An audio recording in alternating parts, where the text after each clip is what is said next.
Now, Newsman Dennis Daly presents his unique look at current events in another of his wide-ranging daily video blogs.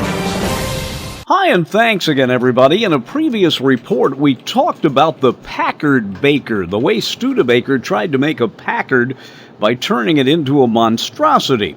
This leads me to a little-known fact that has to do with the auto industry and the Graham Page auto. Now, those cars were produced in the 20s and 30s, and they were the brainchild of three brothers named Graham. Now, I went to school with Bobby, the grandson of one of the brothers, Robert. Now, although the design of what would be called the Graham Page automobile was clean and interesting, it was the car's engines that had everybody talking.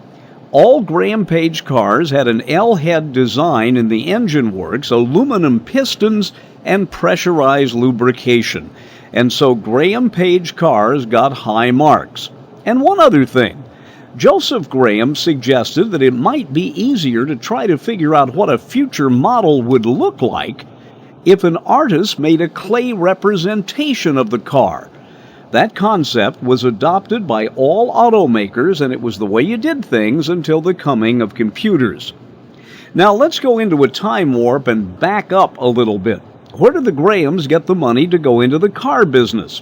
Well, they grew up in Washington, Indiana, and in nearby Lagodi, Indiana, in 1901, deposits of natural gas were found. The young brothers used that fuel to fire equipment to make pop bottles. Joseph Graham decided to tackle the problem that faced all of the new makers of soda pop, cracking bottles. You see, the slender necks of the old pop bottles cracked any time you tried to force a cap on them.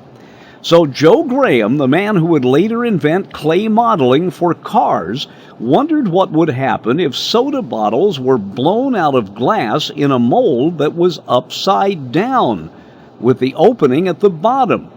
That would make the glass settle to the bottom, and a kind of lip could be molded.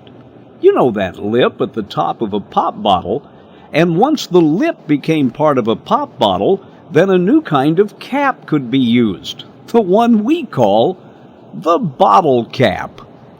Just thought you'd like to know. I'm Dennis Daly with your Daily News Update.